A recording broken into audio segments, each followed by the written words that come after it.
আচ্ছা, তাহলে আপনি টাইম মতো চলে আসেন।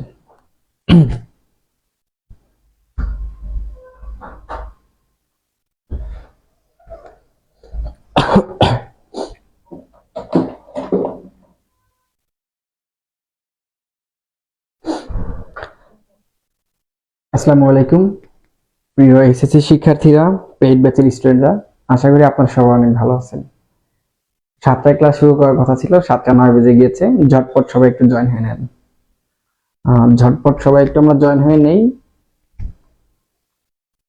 আমি আপনাদের হোয়াটসঅ্যাপে কিন্তু দিয়ে দিয়েছি, লিঙ্কটা দিয়েছি, আপনারা একটু ঝটপট জয়েন হয়ে নেন।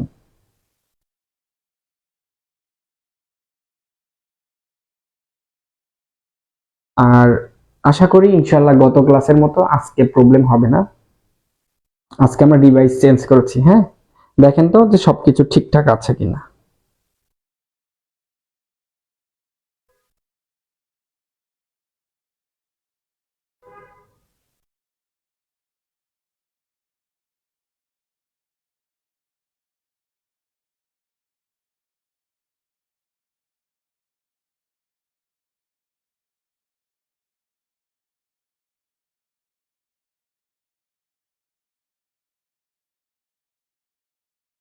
ওকে, সবকিছু ক্লিয়ার। আচ্ছা, ঠিক আছে, অলরেডি অনেকে যুক্ত হয়েছে। আচ্ছা, নাবিলা লিখছে কি ভাইয়া এক্সাম চলতেছে তাই ক্লাসগুলো করতে। আচ্ছা, সমস্যা নেই। তোমাদের একটা কথা বলে রাখি, যেগুলো আমি ক্লাস কোর্সে ভর্তি হওয়ার পূর্বে বলেছি, তোমাদের যদি কোনো প্রবলেম থাকে, সিরিয়াস প্রবলেম, পড়াশোনা সবার আগে, পড়াশোনার চাইতেও যদি বড় কোনো প্রবলেম থাকে, বাবা মা অসুস্থ, বিদ্যুৎ নাই, এমবি নাই, মেগাবাইট নাই, ওয়াইফাই প্রবলেম, তাহলে তারা চাইলে আজকের ক্লাসটা কিন্তু পরবর্তীতেও ইনশাল্লাহ দেখতে পারবা। বাট ক্লাস কখনো জমাইবা না। 5 দিনের খাবার যেমন একদিনে খাওয়া যাবে না, ঠিক তেমনি 5 দিনের ক্লাস আপনি একদিনে করতে পারবেন না। করলে মাথার উপর দিয়ে যাবে, ভালো লাগবে না। তখন দোষ আসবে ভাইয়ার উপরে, ভাইয়া কি পড়ায়, কি কোর্স কিনলাম, ঠকে গেলাম নাকি, এইরকম বিভিন্ন পার্সপেক্টিভস এর কথা চলে আসবে। সো ক্লাস জমাবেন না। প্রত্যেক দিনের ক্লাস মানে মিস করলে পরবর্তীতে দেখে নেবেন। আশা করি বুঝাইতে পেরেছি। ওকে, তো দেখেন। আচ্ছা, তার আগে আপনাদের কিছু কথা বলে নেই যেগুলো আপনাদের জানা প্রয়োজন। এখানে আমার এই পেইড কোর্সের মধ্যে 26 এবং 25 দুই ব্যাচের স্টুডেন্ট আছে, তবে 26-এর স্টুডেন্ট বেশি। এখন আমার এই লেকচারগুলো যেহেতু আমি পরবর্তীতে কমেন্ট পড়তে প্রবলেম হয়, দেখলাম অনেকে এখানে কমেন্ট করে যে ভাইয়া এই টপিকটা তো আমাদের নেই, ভাই আপনি খুব পুরাতন বই দেখে পড়াচ্ছেন আর নতুন বই দেখে। এই প্রবলেম কোর কারণে আমি একটা কথা বলে নিচ্ছি। অথচ 26 ব্যাচের 2টা না 3টা মেয়ে অলরেডি আমাকে আমার ক্লাস শেষে ইনবক্সে বলেছে, না ভাইয়া আপনি যে টপিকগুলো পড়িয়েছেন এগুলো আমাদের কলেজে সিলেবাসে আছে। 26 ব্যাচের, 25 ব্যাচের অনেকে বলেছে আছে। এখন কথা হলো, এত কষ্ট করে একটা ক্লাস বানাইছি, আমরা কি না দেখে না ভেবে চিন্তে ক্লাসগুলো বানাইছি? 25-26 দুই ব্যাচেরই কোর্স ক্লাস দেখে আমরা বানাইছি। এখন প্রবলেম কেন হয়? অনেকে অনেক লেখকের বই কেনে, ওইখানে দুই একটা টপিক একটু কম বেশি হয়, আগে পরে দেওয়া থাকে। আবার ফার্স্ট ইয়ারে কিছু কিছু কলেজ আছে, ফার্স্ট ইয়ারে কিছু টপিক দাগায় দেয়, সেকেন্ড ইয়ারে কিছু দাগায় দেয়। তো ফার্স্ট ইয়ারে তোমাদের যেগুলো পড়াচ্ছে আমি তো তার চেয়ে বেশি পড়াবো, কারণ আমার তো পুরো 2 বছরের কোর্স এখানে। তোমরা ভাবতেছো যে কি রে, আমাদের তো কলেজে এটা নেই, কিন্তু ভাইয়া কেন পড়াচ্ছে? এই জন্য তোমরা ভাবো যে এটা মনে হয় নেই, কিন্তু এগুলো সেকেন্ড ইয়ারে।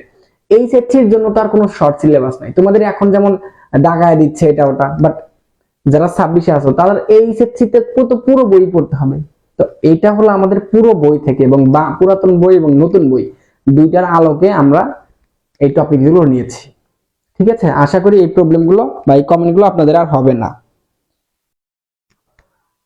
আচ্ছা, অনেকে বলছেন সাউন্ড ক্লিয়ার নেই, আমার এখানে তো সাউন্ড ক্লিয়ার। আপনাদের আর হবে না, একটু দেখেন তো যে সাউন্ড গুলো এখন ক্লিয়ার কিনা।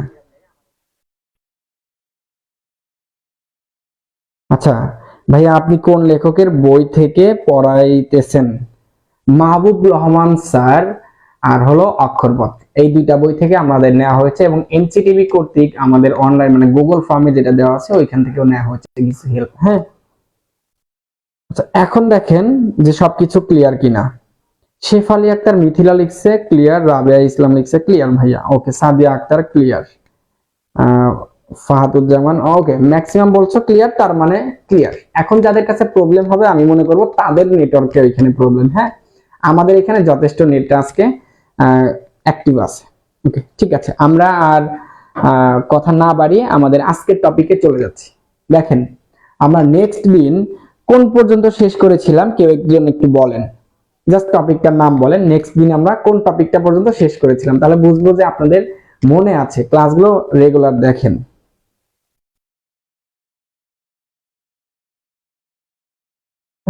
হ্যাঁ, লাস্ট ক্লাসে আমরা কোন টপিক পর্যন্ত শেষ করেছিলাম?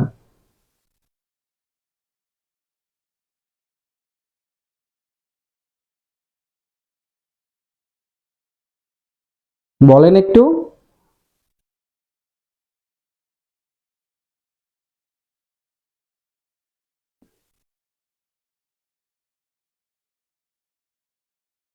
গ্লোবাল ভিলেজ তো আমরা পড়িয়েছিলাম, ওটা দিয়ে শুরু করেছিলাম। আমি বলেছিলাম লাস্ট কোন টপিক দিয়ে আমরা শেষ করেছিলাম। হ্যাঁ,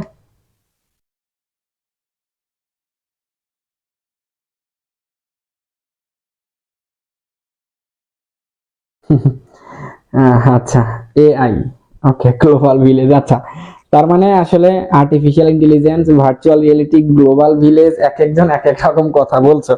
ওকে, মনে নাই ভাইয়া, আসলে ক্লাসগুলো হয়তো বা গুরুত্ব ভাবে বা মনোযোগ সহকারে আপনারা দেখেন না, এই জন্য। ওকে, দেখেন, আমরা যেখান থেকে শুরু করেছিলাম আমরা তারপরে চলে যাচ্ছি। দেখেন,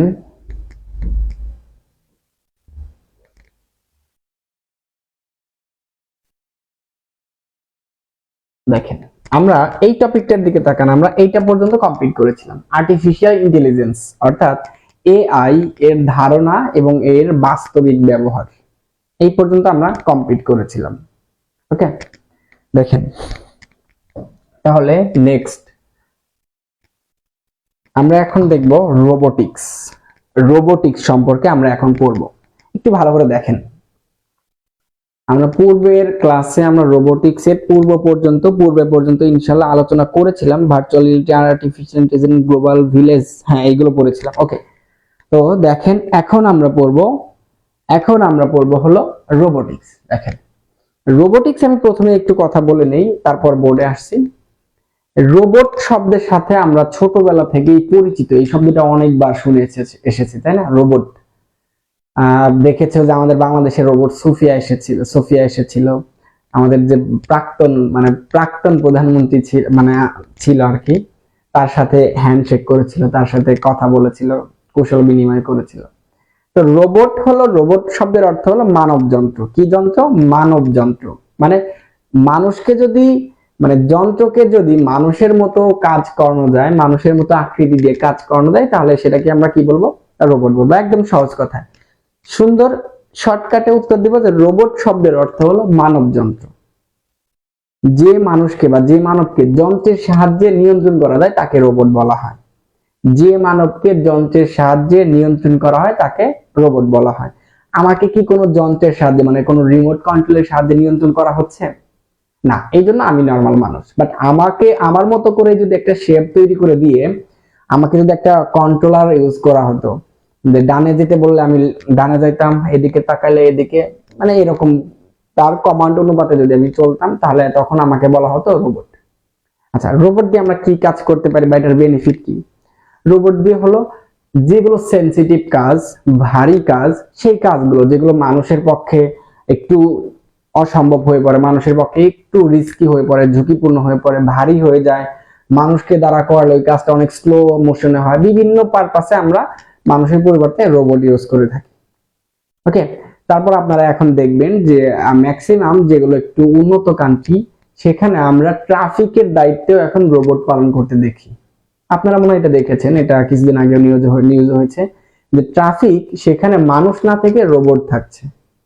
এটা কি আমাদের একটা সভ্যতা, আধুনিক সভ্যতার জন্য এটা একটা বড় একটা অবদান। ওকে, দেখেন আমরা এখন রোবোটিক্স সম্পর্কে বলবো। রোবোটিক্স হলো প্রযুক্তির একটি শাখা যেটি রোবট সমূহের ডিজাইন, নির্মাণ, কার্যক্রম ও প্রয়োগ নিয়ে কাজ করে। অর্থাৎ দেখো, রোবট আর রোবোটিক্স বিষয়টা একটু ভালো করে বোঝো। মনে করো যে আমি কি বলবো, ধরো রোবট মানে হলো একটা প্রোডাক্ট, রোবট মানে হলো একটা প্রোডাক্ট। আর এই রোবট যেখানে তৈরি করা হয়, রোবট সম্পর্কে গবেষণা করা হয়, রোবটের বিভিন্ন অঙ্গ সরঞ্জাম তৈরি করা হয়, সেগুলো মানে মেরামত করা হয়, বা সেগুলো নিয়ে পরবর্তীতে আরো নেক্সট লেভেলে কিভাবে যেতে হয়, এইগুলো নিয়ে যে শাখায় আলোচনা করা হয় তাকে আমরা বলবো রোবোটিক্স। রোবোটিক্স হলো এমন এক ধরনের বিজ্ঞানের শাখা যেখানে রোবটের নির্মাণ, রোবটের কার্যক্রম, রোবটের ডিজাইন, প্রয়োগ নিয়ে কথা বলা হয়, তাকে আমরা রোবোটিক্স বলবো।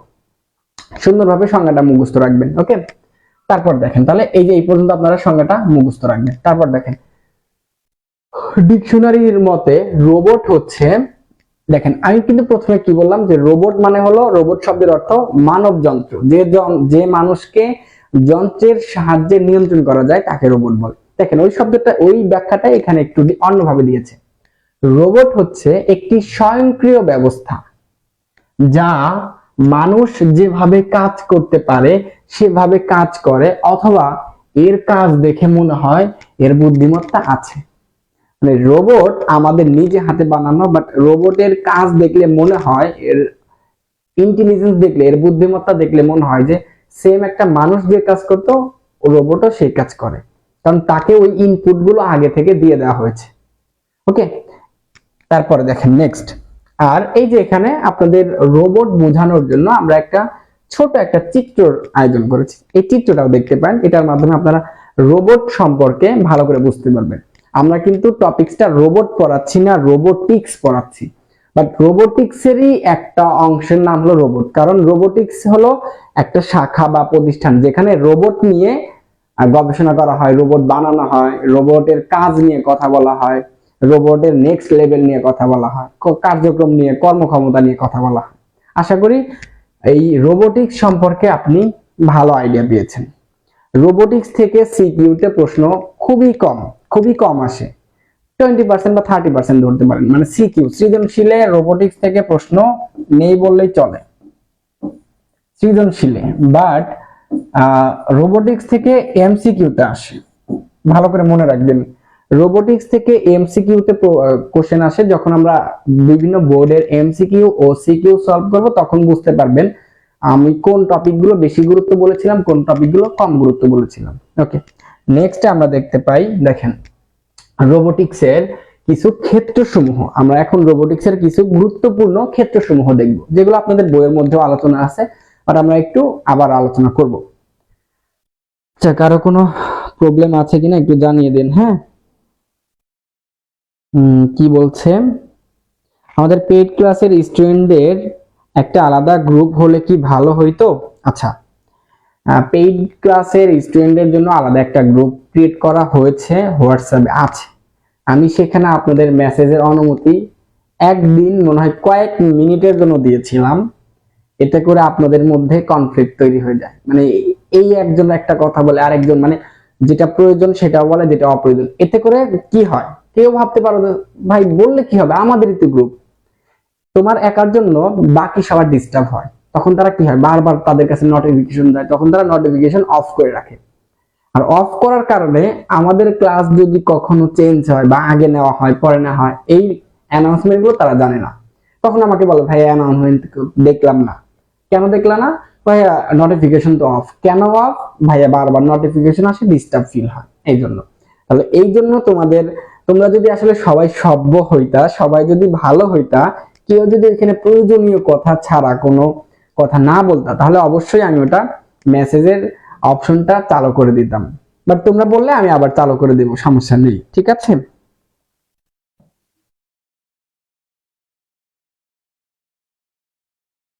আচ্ছা, তারপর ভাই ছোট লেখা অনেক, আচ্ছা ঠিক আছে, দেখেন সমস্যা নাই, আমি মুখে বলবো তো। আর আরেকটা কথা, এই পিডিএফ গুলো কিন্তু আমি আমাদের কোর্সের শেষের দিকে গেলে আমি আপনাদের দিয়ে দেবো, ঠিক আছে? কোর্সের যখন 15-16টা ক্লাস হয়ে যাবে তখন আমি প্রত্যেকটা পিডিএফ আপনাদেরকে সেন্ড করব। দেখেন আমাকে এখন রোবোটিক্স এর কিছু ক্ষেত্র সমূহ পড়ব। রোবট ব্যবহারের ক্ষেত্র, কোন কোন জায়গায়, কোন কোন প্রতিষ্ঠানে আমরা রোবট ব্যবহার করতে পারি। দেখেন বর্তমান বিশ্বে নানান ক্ষেত্রে ব্যবহার হচ্ছে রোবট ও রোবোটিক্স, তাদের মধ্যেই কয়েকটি নিয়ে আমরা একটু কথা বলবো। বিভিন্ন শিল্প ক্ষেত্রে উৎপাদনশীলতা বৃদ্ধির জন্য ব্যাপক হারে রোবটের ব্যবহার রয়েছে। এতে অনেকাংশে কমেছে বিপজ্জনক কাজের ক্ষেত্রে শ্রমিকদের হতাহত বা প্রাণ ঝুঁকির সংখ্যা। যেটা আমি প্রথমে বলেছিলাম, যে কাজগুলো, যে কারখানার কাজগুলো আমরা প্রচুর ঝুঁকি নিয়ে কর্মচারীদেরকে আগে করাইতাম, এখন আমরা তাদের বিপরীতে আমরা রোবটকে দিয়ে করাচ্ছি। কারণ মানুষের তো প্রাণ আছে, রোবটের তো প্রাণ নাই।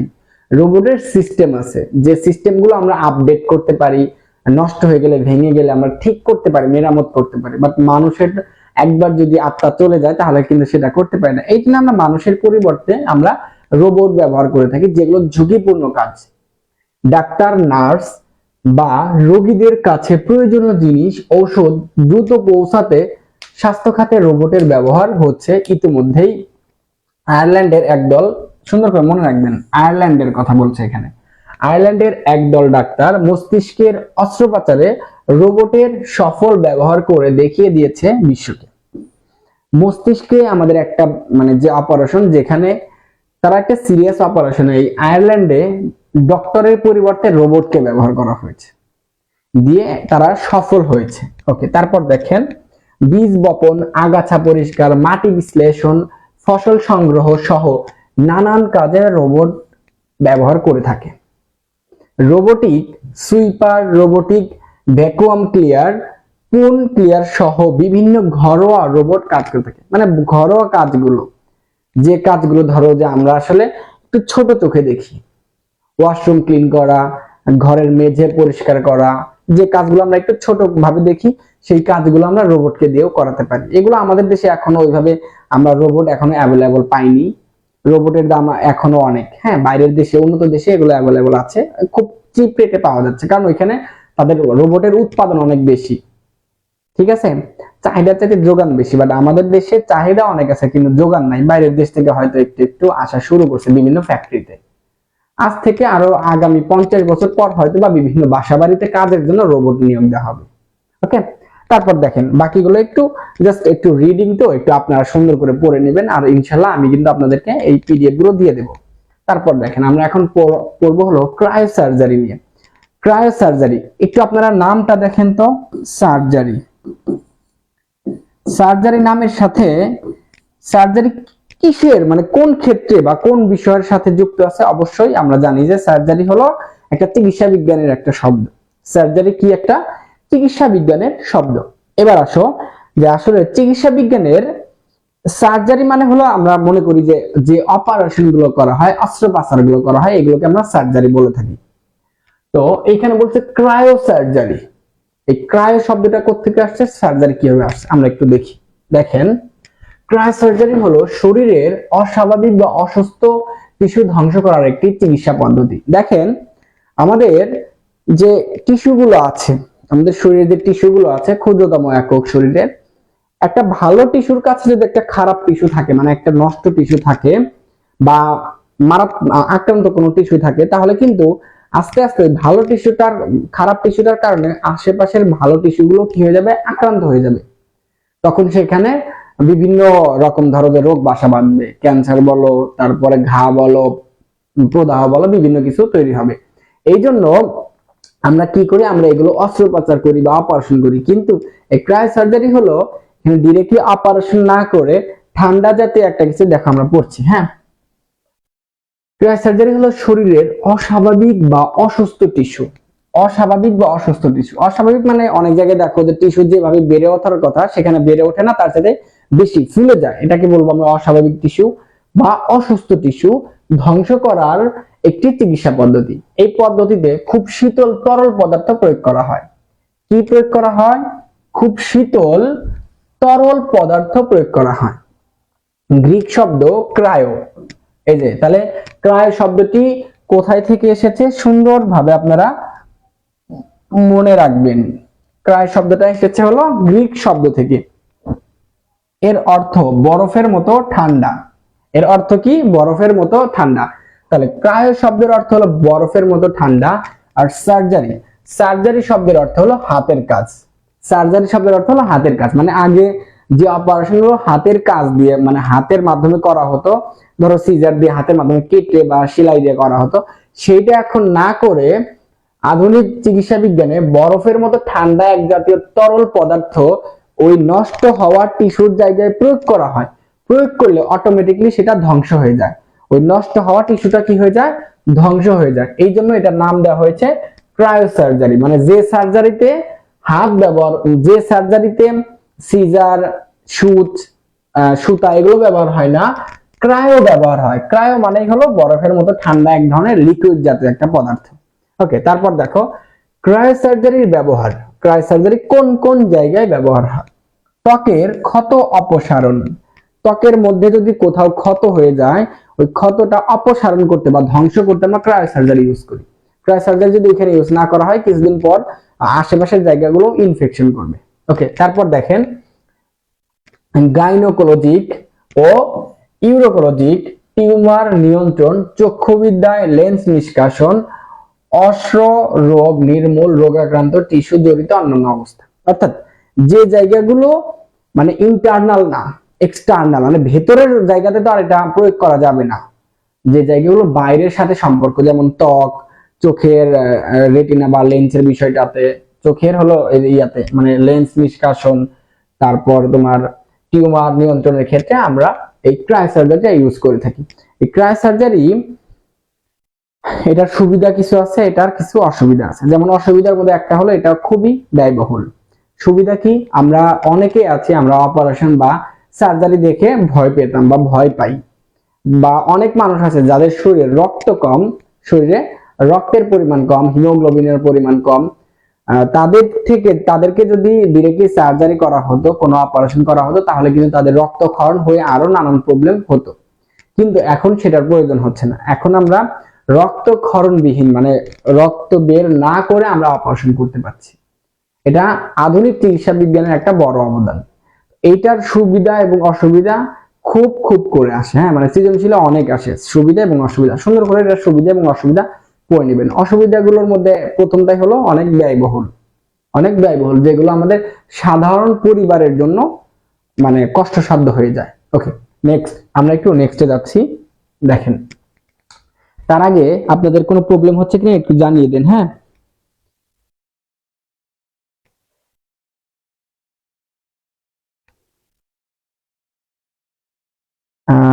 আচ্ছা, কি বলছে এটা? আচ্ছা, আমি কিন্তু তোমাদের প্রথম ক্লাসে বলে দিয়েছিলাম কোন টপিকস মানে কোন অধ্যায়ে কতগুলো ক্লাস দেব। যেমন এই অধ্যায়টাতে আমরা 3টা ক্লাস দেব। এগুলো হলো বেসিকের উপর। অনেকে ভাবতে পারো যে ভাই 3টা করে ক্লাস দিলে আমরা আসলে তেমন বুঝতে পারবো না, তেমন বুঝতে পারবো না। এখানে যতটুকু বুঝবো, আমি কিন্তু তোমাদের প্রত্যেককে কোর্সের আগে বলেছি যে ইনশাআল্লাহ কোর্সটি কমপ্লিট হওয়ার পর আইসিটির উপর তুমি কতটুকু দক্ষ হবা তুমি নিজেই বুঝবা না যে আসলে পুরো 1.5 বছর যারা 25-এ আছে 1.5 বছর কতটুকু পড়েছো, আর মাত্র 30টা ক্লাসে 3 মাসে কতটুকু তুমি শিখলা। ঠিক আছে, তো এখন একটু হয়তো বা মাথার উপর দিয়ে যাবে বা বেশি বেশি পড়া মনে হচ্ছে। যখন আমরা এগুলোর সিকিউ এবং এমসিকিউ প্র্যাকটিস করব তখন দেখবা যে ওইগুলো পারা মানেই তো পারা, তাই না? এগুলো বড় বড় মনে হলে কি হবে, সিকিউ আর এমসিকিউ যখন প্র্যাকটিস করবা তখন ভালো লাগবে। দেখেন, ক্রায়োসার্জারির সুবিধা আমরা এখন বলবো, সুবিধা এবং অসুবিধা, যেটা আপনাদেরকে আমি একটু আগে বললাম যে ক্রায়োসার্জারির সুবিধা এবং অসুবিধা খুবই খুবই গুরুত্বপূর্ণ, খুবই গুরুত্বপূর্ণ। হ্যাঁ, এটা আপনারা একদম চোখ বন্ধ করে মুখস্থ রাখবেন, চোখ বন্ধ করে মুখস্থ রাখবেন।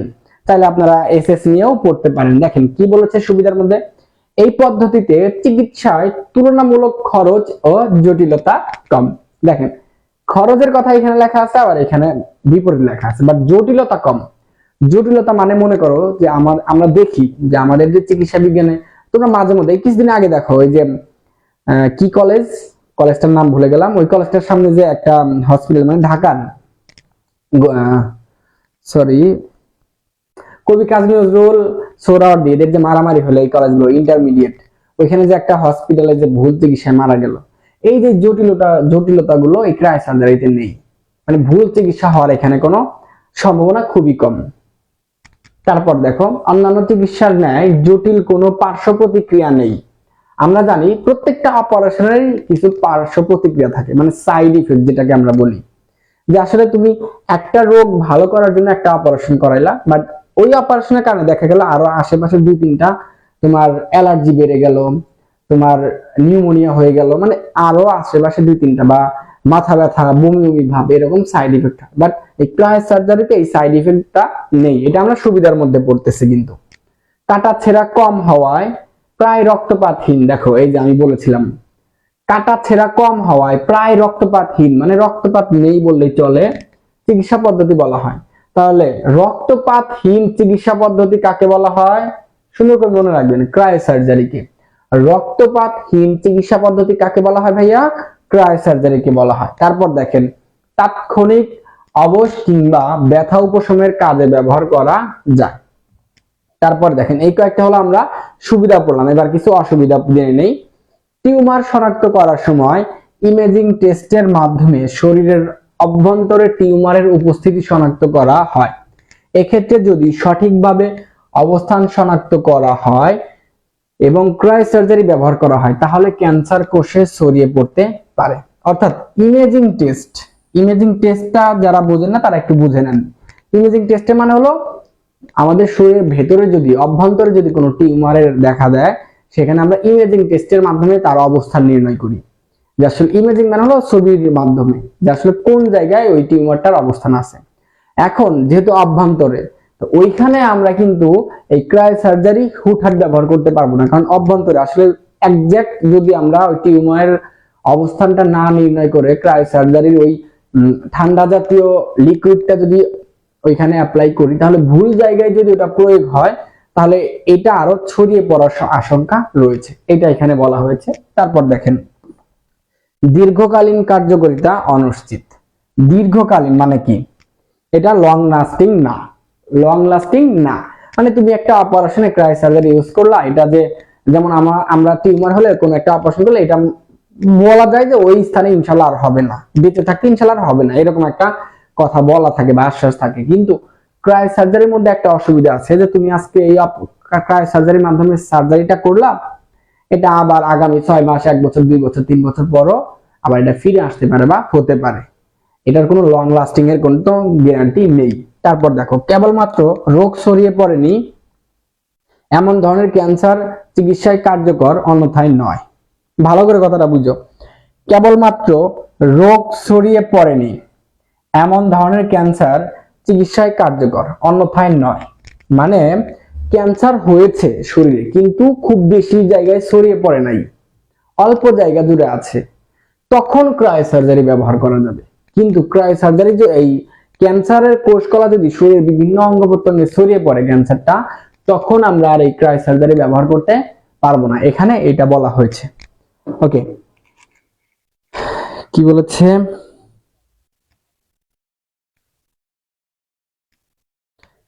আচ্ছা, পেট ব্যাচের যারা আছে মেসেঞ্জারে, তাদের নিয়ে একটা গ্রুপ খুললে কেমন হয়?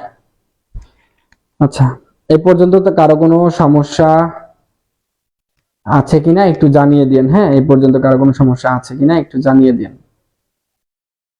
দেখেন, আপনাদের জন্য একটা সুখবর বলতে পারেন, সেটা হলো এই যে প্রথম 2টা অধ্যায়, মানে এটা তো ফার্স্ট অধ্যায় চলতেছে, ফার্স্ট অধ্যায়ের এরপর আর একটা লেকচার হবে।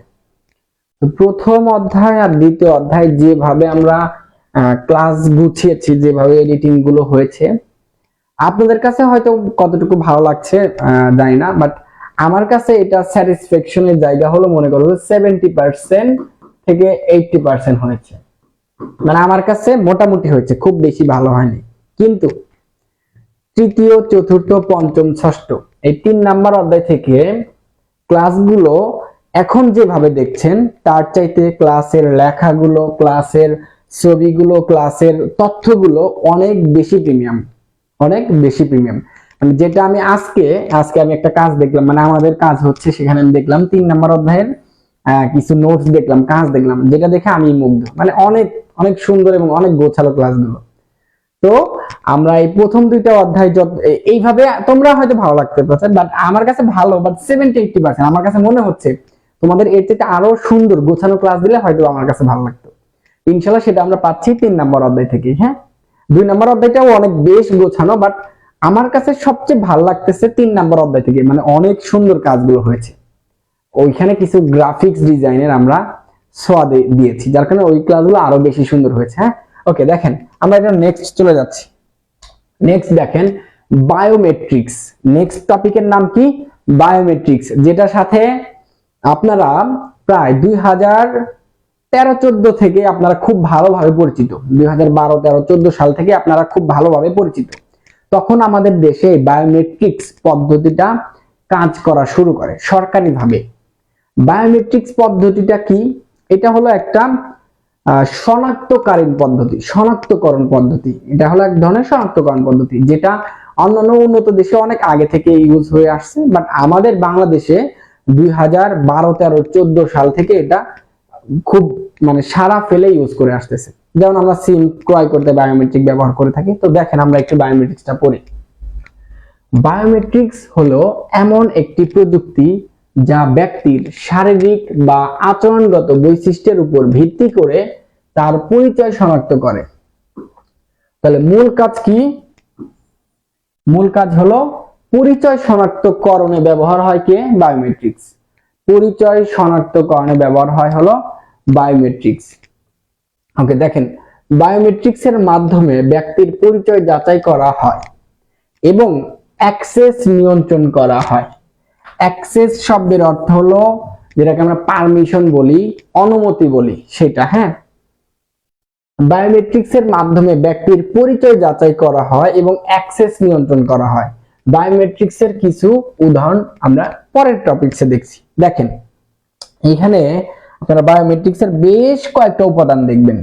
এই যে একটা দেখতে পাচ্ছেন ফিঙ্গারপ্রিন্ট, মানে ফিঙ্গারপ্রিন্ট দেখতে পাচ্ছেন, একটা রেটিনা দেখতে পাচ্ছেন, একটা হাতের আঙ্গুলের দেখতে পাচ্ছেন, একটা এই যে চোখের আইরিশ দেখতে পাচ্ছেন। এই যে চোখের আইরিশ, এটা দেখেও মানে যেটা রেটিনা আমরা বলতে পারি। আপনারা যারা ভোটার হয়েছেন বাংলাদেশ থেকে, মানে বাংলাদেশ সরকার থেকে আপনারা ভোটার হয়েছেন যারা, তারা বুঝতে পারবেন। আমি যখন 2017-তে মেবি 17-তে না 18-তে ভোটার, মানে ওই ছবিটা আমার জন্য উঠানো হয়েছিল। তো ওই চেয়ারে বসলে দেখবেন যে আপনাদেরকে এক ধরনের একটা গ্লাস পরানো হয়, এক ধরনের একটা চশমার মতো পরানো হয়, যেখানে আপনাকে একবার চোখ বন্ধ করতে বলে, একবার চোখ তাকাতে বলে। এতে করে আপনার যে একটা ইউনিটি, মানে আপনার যে একটা ইউনিক আছে, প্রত্যেকটা চোখের, হাতের সবকিছুর আমাদের একটা অদ্বিতীয়তা আছে, সেইটা পরীক্ষা করার জন্য, মানে সেই ইনপুটটা নেওয়ার জন্য আপনার এই চোখের এইটার মেজারমেন্ট নেওয়া হয়। ঠিক আছে, এটাও এক ধরনের একটা বায়োমেট্রিক। তো দেখেন আমরা এর পরেরটাতে চলে যাচ্ছি। কিছু উদাহরণ দেখেন, মানে কিছু উপাদান দেখেন। মুখের ছবি, আঙ্গুলের ছাপ, আইরিশ স্ক্যান, যেটা আমি মাত্র বললাম। আইরিশ স্ক্যানে আমাদের ভোটার আইডি কার্ডে কিন্তু এটা ব্যবহার করা হয়। আপনাদের এলাকায় করা হয়েছে কিনা জানি না, বাট আমি যখন ভোটার হই তখন এই কার্ডে এটা ইউজ করা হয়েছিল। মানে ভোটার আইডি কার্ডের ছবি উঠাইতে গিয়ে দেখি যে এটা করতেছে, মানে বলে যে এখানে বসেন, বসা মাত্র এই পাশ থেকে হঠাৎ করে একটা ক্যামেরা ছবি নিয়ে নেয়, এটা তো বোঝাই যায় না, এই জন্য ছবিগুলো এত খারাপ হয়। মানে বসা মাত্র আমি কোন দিকে তাকাইছি না তাকাইছি এটা দেখার বিষয় নাই তাদের, আমার ঘাড় সোজা আছে কিনা বাঁকা আছে কিনা এটা দেখার বিষয় নাই, মানে জাস্ট বসা মাত্র ছবি নিয়ে নিচ্ছে। এবার বলে একটা জায়গায় সাইন করতে হবে, মানে একটা স্ক্রিনের উপর সাইন করতে হবে, ওটা করা হলো। তারপর চোখের যেটা বললাম, মানে আইরিশ, এই আইরিশের একটা মাপ নেবে, তারপর একটা ফিঙ্গারপ্রিন্ট নেবে, নিয়ে শেষ তোমার কাজ। মানে খুব ঝটপট তারা কাজগুলো করে থাকে, এই জন্য ছবিগুলো খারাপ হয়। তাহলে দেখো মুখের ছবি, আঙ্গুলের ছাপ, আইরিশ স্ক্যান, তালুর শিরা বোঝো। দেখো এই যেটা আমাদের কি, এটা আমাদের হাতের এই যে শিরাগুলো আছে, এই যে এখানে ছোট ছোট ছোট ছোট দাগগুলো দেওয়া আছে, যেগুলো তুমি একটা পাতার সাথে তুলনা করতে পারো। একটা গাছের বড় পাতা নিবা, দেখবে পাতাটা খুব কাছে নিবা, দেখবো যে এরকম হাতের মতো অনেক এরকম শিরা উপশিরা দেওয়া আছে। তুমি চিন্তা করলে অবাক হবা যে পৃথিবীতে যত কোটি মানুষ আছে, কারো সাথে কারোর এই হাতের শিরার মিল নেই। আল্লাহ তাআলা এমন ভাবে সৃষ্টি করেছে প্রত্যেককে, কারো হাতের এই শিরাগুলোর সাথে কারো হাতের মিল নেই। তাহলে চিন্তা করো পৃথিবীতে কত হাজার লক্ষ কোটি লোক মারা গেছে, আর কত কোটি কোটি মানুষ বর্তমানে আছে, এদের কারো হাতের এই শিরা মিল নেই। ওকে, তো দেখেন তাহলে মুখের ছবি, আঙ্গুলের ছাপ, আইরিশ স্ক্যান, তালুর শিরা, ডিএনএ। ডিএনএ এর ফুল মিনিং তো আপনারা জানেন, এসএসসি লেভেলে পড়ে আসছেন, ডিএনএ। তারপরে নিউক্লিক অ্যাসিড, হ্যাঁ নিউক্লিক অ্যাসিড। তারপর দেখেন পাম প্রিন্ট, হাতের জ্যামিতি, রেটিনা, গন্ধ, ভয়েস। বায়োমেট্রিক্স এর দুই প্রকার ভেদে হলো শারীরিক বৈশিষ্ট্য এবং আচরণগত বৈশিষ্ট্য। দেখেন এবার দেখেন শারীরিক কিছু বৈশিষ্ট্য দেখি আমরা। শারীরিক বৈশিষ্ট্যের মধ্যে কি আছে? শরীরের গঠন ও আকৃতির সাথে সম্পর্কিত বৈশিষ্ট্য, যেমন আঙ্গুলের ছাপ, হাতের তালুর শিরা, মুখমণ্ডল, ডিএনএ, আইরিশ, রেটিনা, গন্ধ ইত্যাদি। এগুলো হলো শারীরিক বৈশিষ্ট্য, মানে শারীরিক স্যাম্পল, যেগুলো আমরা ফিজিক্যাল স্যাম্পল বলতে পারি। এগুলো হলো ফিজিক্যাল স্যাম্পলের মধ্যে কি কি আছে? শরীরের গঠন, আকৃতি, তারপর আঙ্গুলের ছাপ, হাতের আঙ্গুলের শিরা, মুখমণ্ডল, ডিএনএ, আইরিশ, রেটিনা, গন্ধ ইত্যাদি। গন্ধ মানে আমাদের শরীরের যে স্মেল যেটাকে আমরা বলি, এটাও এক ধরনের ইউনিক, এটাও এক ধরনের ইউনিক বিষয়, এটাও কারোর সাথে কারোটা মিলবে না। ওকে, তো এই বায়োমেট্রিক্স পদ্ধতিতে যে স্যাম্পল গুলো নেওয়া হয়, সে প্রত্যেকটা স্যাম্পলই হলো ইউনিক। পৃথিবীর কোনো মানুষের সাথে কোনো মানুষের স্যাম্পল মিলবে না। মিললে তো তাহলে এই পদ্ধতি আবিষ্কার হইতো না, তাহলে এই পদ্ধতি আবিষ্কার কিন্তু হতো না। পৃথিবীর প্রত্যেকটা মানুষের প্রত্যেকটা এই বিষয়গুলো ইউনিক, মানে এই হাতের শিরার সাথে মিলবে না, মুখমণ্ডলের সাথে মিলবে না, আমার চোখের আইরিশের স্ক্যানের সাথে তোমারটা মিলবে না। তোমরা চিন্তা করে দেখবা, এই হাতের এই আঙ্গুলটার দিকে তাকাবা, খুব কাছে নিবা, খুব কাছে নিবা, দেখবা যে এই যে এরকম একটা শিরা আছে, এই যে এরকম একটা দাগ দেওয়া আছে, এই যে এরকম। এইটা খেয়াল করবা, দেখবা প্রত্যেকের এই হাতের উপরে একদম কাছ থেকে যদি তাকায় দেখো, এখনই দেখতে পারো, কাছ থেকে যদি তাকায় দেখো, প্রত্যেকের এই হাতের এখানে দেখবা যে এরকম একটা চিত্র আছে। মনে হতে পারে আর এটা তো সহজ, আমারও যা এখানে যারা ক্লাস দেখতেছে তাদের মনে হয় এরকমই, তাদের মনে হয় এরকম, বাট না, এখানেও ইউনিক আছে, প্রত্যেকটা মানুষের এটাও ইউনিক আছে। হ্যাঁ, না হলে আমি যে সাপ দিয়ে সিম কিনবো, তুমিও তো ওই সাপটা দিয়ে, মা আঙুলের সাপ দিয়ে তো ওটা নকল করতে পারতা, তাই না? ওকে, দেখেন আমরা একটু নেক্সটে যাচ্ছি। আচ্ছা নেক্সট দেখেন, ওকে, জেনেটিক ইঞ্জিনিয়ারিং। দেখেন জেনেটিক ইঞ্জিনিয়ারিং এটা আমার আজকে অফলাইন ব্যাচে পড়ানো হয়েছে, মানে এটা হলো ওদের পরীক্ষাতে আসবে আর কি, এই জন্য দাগিয়ে দিয়েছে। জেনেটিক ইঞ্জিনিয়ারিংটা খুবই খুবই গুরুত্বপূর্ণ। জেনেটিক ইঞ্জিনিয়ারিং আপনারা দাগ দিয়ে রাখতে পারেন, জেনেটিক ইঞ্জিনিয়ারিংটা কতটুকু গুরুত্বপূর্ণ, ঠিক আছে? ওকে, দেখেন জেনেটিক ইঞ্জিনিয়ারিং, যাকে জেনেটিক পরিবর্তন বা জেনেটিক ম্যানুপুলেশনও বলা হয়, প্রযুক্তি ব্যবহার করে জীবের জিনের পরিবর্তন এবং হেরফের।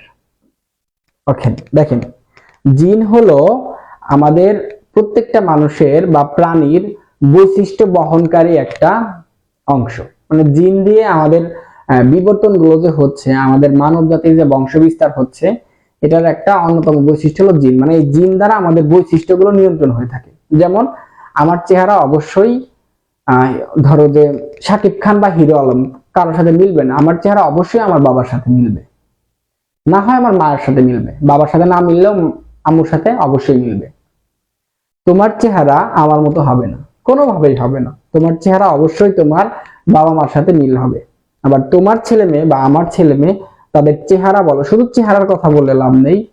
তুমি একটা বিষয় দেখবা, তোমাদের একটা কথা বলি, যেমন আজকে সকালে, যেহেতু এটা প্রাইভেট গ্রুপে ক্লাস হচ্ছে সমস্যা নাই, আমার ওই স্টুডেন্ট দেখবে না, আজকে সকালে একটা স্টুডেন্টকে পড়াইতে গিয়েছি, এইচএসসি মানে তোমাদের ব্যাচের, এখন একটু রিচ, একটু বেশি রিচ ফ্যামিলির, তো তার একটা অভ্যাস যে প্রত্যেক দিন আমি তাদের গেটে গিয়ে কলিং বেল দেওয়ার পরে, মানে দরজায় গিয়ে কলিং বেল দেওয়ার পরে তার আব্বু আম্মু তখন তাকে ডেকে ওঠায়, অথচ আমি পড়াইতে যাই হলো মনে করো যে সকাল 10টা বা 10:30 বা অনেক সময় 11টাতেও পড়াতে যাই সকাল, তাকে গিয়ে ওই টাইমে ডেকে তুলতে হয়। সে ঘুমায় হলো 6টার সময়, ভোর 6টায় হলো তার রাত হয়, তাছাড়া তার রাত হয় না, সারা রাত সে ফ্রিল্যান্সিং কাজ করে, এটা ওটা বিভিন্ন কাজ করে, 6টায় ঘুমায়, এই টাইমে ওঠে। এখন তাকে আমি বলি, মানে অনেকদিন ধরে তাকে এই রুটিনটা তাকে শোধরানোর চেষ্টা করতেছি, বাট হয় না, হয়ে উঠছে না। তো আজকে তাকে বললাম যে দেখো, তুমি 6টায় ঘুমাচ্ছ, তোমার যে ফিউচার আসবে, মানে তোমার যে ছেলে মেয়ে হবে, তারা 6টায় ঘুমাবে না, সারা রাত তো কাজ করবেই, ভোরেও কাজ করবে, সকালেও বিভিন্ন কাজ করবে, করে তারা এই সকাল 10টায় ঘুমাবে, রাত 10টায় উঠবে, এইটাই তাদের হলো রাত হবে, এইটাই দিন, কিন্তু এইটাই তাদের কাছে রাত হবে। কারণ তুমি যতটুকু তোমার বাবা মাকে বিরক্তি করতেছো, মানে হেনস্থা করতেছো, ঠিক তার চাইতে 1 গুণ বেশি তোমার ছেলে মেয়ে তোমাকে করবে। এটা মিলায় নিও, তোমাদের বাস্তব জীবনের সাথে মিলায় নিও, দেখবে এটাই হবে। এটা একটা জিনগত বৈশিষ্ট্য, মানে তুমি যদি ভালো হও, তোমার ছেলে মেয়ে অবশ্যই ভালো হবে, তুমি খারাপ হলে তোমার ছেলে মেয়ে খারাপ হবে। আর ভাইবো না যে ভাইয়া শতভাগ মিলবে কিনা, অনেক সময় আছে বাবা মা অনেক ভালো, আর ছেলেটা বা মেয়েটা অনেক দুষ্ট হয়েছে। এটা মনে করো আমি যেটা বললাম, এটা 90%-এর ক্ষেত্রে রাইট হয়, আর বাকি 10% হলো এক্সেপশনাল। এক্সেপশনাল আমরা কখনোই উদাহরণ হিসেবে নেব না, এক্সেপশনাল এক্সাম্পল হিসেবে কখনোই আসবে না, কারণ 10% নিয়ে কেউ কথা বলবে না, বাকি 90% নিয়ে আমরা কথা বলবো। তো তুমি যদি ভালো হও, তোমার স্বভাব চরিত্র যদি ভালো হয়, অবশ্যই তোমার ছেলে মেয়ের স্বভাব চরিত্র ভালো হবে। তুমি যদি ক্লাস ফাঁকি দাও, ক্লাস ফাঁকি দিয়ে যদি পার্কে আড্ডা দাও, বন্ধুদের সাথে আড্ডা দাও, বান্ধবীদের সাথে আড্ডা দাও, সিনেমা হলে যাও, এটা করো এটা করো, দেখবা তোমার ছেলে মেয়ে এই যে কয়েকটা জায়গায় তুমি যাচ্ছ, এর চাইতেও যদি খারাপ কোনো জায়গা থাকে, খারাপ কোনো কাজ থাকে, খারাপ কোনো নেশা থাকে, সেগুলোর মধ্যে জড়িত হবে। এটা একদম বাস্তব, 90% সত্য হবে, মিলায় নিও। হ্যাঁ, দেখো, তাহলে আমরা জেনেটিক ইঞ্জিনিয়ারিং পড়ছি। জেনেটিক ইঞ্জিনিয়ারিং কি করে? তাহলে জিনের পরিবর্তন করা হয়, জিনের পরিবর্তন করে নতুন কিছু এখানে উদ্ভাবন করানো হয়। এগুলো নিয়ে যেখানে যে জায়গা, যে শাখাতে রিসার্চ গবেষণা করা হয়, সেটাই হলো জেনেটিক ইঞ্জিনিয়ারিং। আশা করি আপনারা বুঝতে পেরেছেন। দেখেন, আবার বলি, জেনেটিক ইঞ্জিনিয়ারিং যাকে জেনেটিক পরিবর্তন বা জেনেটিক ম্যানিপুলেশনও বলা হয়, এই নামটা মনে রাখবেন, ম্যানিপুলেশনও বলা হয়। তাহলে জেনেটিক ইঞ্জিনিয়ারিং এর অপর নাম বা আরেকটা নাম আমরা বলতে পারি কি? ম্যানিপুলেশনও বলতে পারি আমরা। তারপর দেখো, এই প্রযুক্তিতে কি হয়? জিনের পরিবর্তন এবং হেরফের করা হয়। এটি প্রযুক্তির একটি সেট যা কোষের জেনেটিক মেকআপ পরিবর্তন করতে ব্যবহৃত হয়, যার মধ্যে উন্নত বা অভিনব জীব তৈরির জন্য প্রজাতির সীমানার মধ্যে জিন স্থানান্তর করা হয়। অর্থাৎ ভিন্ন জাতির, মানে ভিন্ন প্রজাতির গাছ বলো, ভিন্ন প্রজাতির প্রাণী, ভিন্ন প্রজাতির মানুষ তো আর সৃষ্টি করা আসলে সম্ভব না, মানুষ তো একজনই সৃষ্টি করতে পারে। কিন্তু তোমরা জেনে অবাক হবা, দেখবে প্রাণীদের মধ্যে, মাছের মধ্যে, পাখিদের মধ্যে বা উদ্ভিদের মধ্যে দেখবে নতুন প্রজাতিগুলো সৃষ্টি হচ্ছে, যেগুলো আগে ছোট হইতো সেগুলো এখন বড় হয়, যেগুলোর পাতা আগে চিকন হইতো সেগুলো মোটা খরবা আকৃতির বানানো হয়। মানে বিভিন্ন তাদের জেনেটিক চেঞ্জের মাধ্যমে তাদের উৎপাদন ক্ষমতাকে কমানো হয়, বাড়ানো হয়, দ্বিগুণ করা হয়, 5 গুণ করা হয়। এগুলো যে শাখায় আলোচনা করা হয়, রিসার্চ করা হয়, গবেষণা করা হয়, কর্মফল নিয়ে কথা বলা হয়, সেই শাখাকে আমরা বলবো হলো জেনেটিক ইঞ্জিনিয়ারিং। তাহলে জেনেটিক ইঞ্জিনিয়ারিং মূল কাজ কি? জীবের বা প্রাণীর জিনগত বৈশিষ্ট্যকে পরিবর্তন সাধন করা, উৎপাদন ক্ষমতায়, মানে উৎপাদন ক্ষমতার নতুনত্ব বা নতুন কোনো কিছু সৃষ্টি করাকে বোঝায় জেনেটিক পরিবর্তনের মাধ্যমে। মানে একজনের জিন থেকে অন্যজনের, মানে এটা তো জীবের কথা বলছি, মানে জীব তো মানে তো শুধু মানুষ না, জীব মানে তো প্রাণী আছে, অনেক কিছু আছে। তোমরা দেখবা যে মাছের ক্ষেত্রে অনেক প্রজাতি তোমরা আগে দেখো নাই, হুটহাট করে বিভিন্ন নতুন প্রজাতি বের হচ্ছে। বা আগে এই মাছটা ছোট আকৃতির হতো, এখন এই মাছটা বড় হয়, আগে কখনো বড় দেখা যাইতো না। আগে এই গাছটার ফল এরকম হইতো, এখন সেটা এত বড় বানানো হয়। বিভিন্ন তারা এটা কেমিক্যাল বলবো না, এটা জিনগত পরিবর্তনের মাধ্যমে তাদের এই উৎপাদনশীলতাকে পরিবর্তন করে, তাদের বৃদ্ধিকে পরিবর্তন করে, তাদের বৈশিষ্ট্যগুলোকে পরিবর্তন করানো হয়। ওকে, তো আশা করি এই পর্যন্ত আপনারা বুঝতে পারছেন। কারো কোনো প্রবলেম হলে একটু জানিয়ে দিবেন।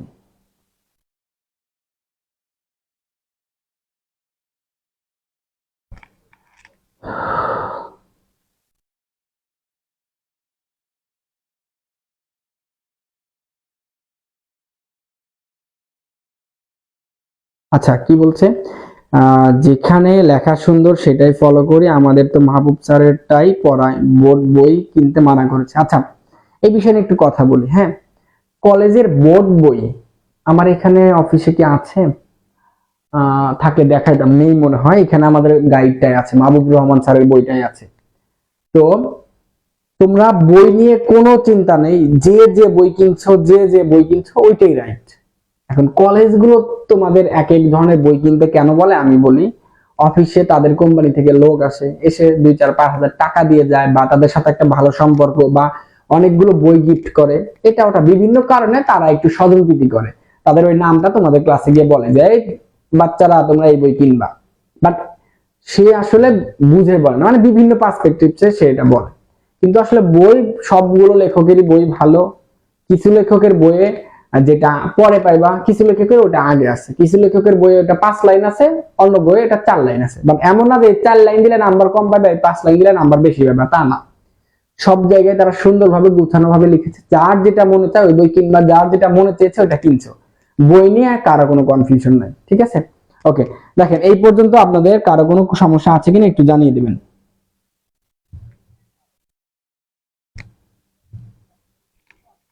ভাই কাজল ব্রাদার্স মার্কেটিং করে।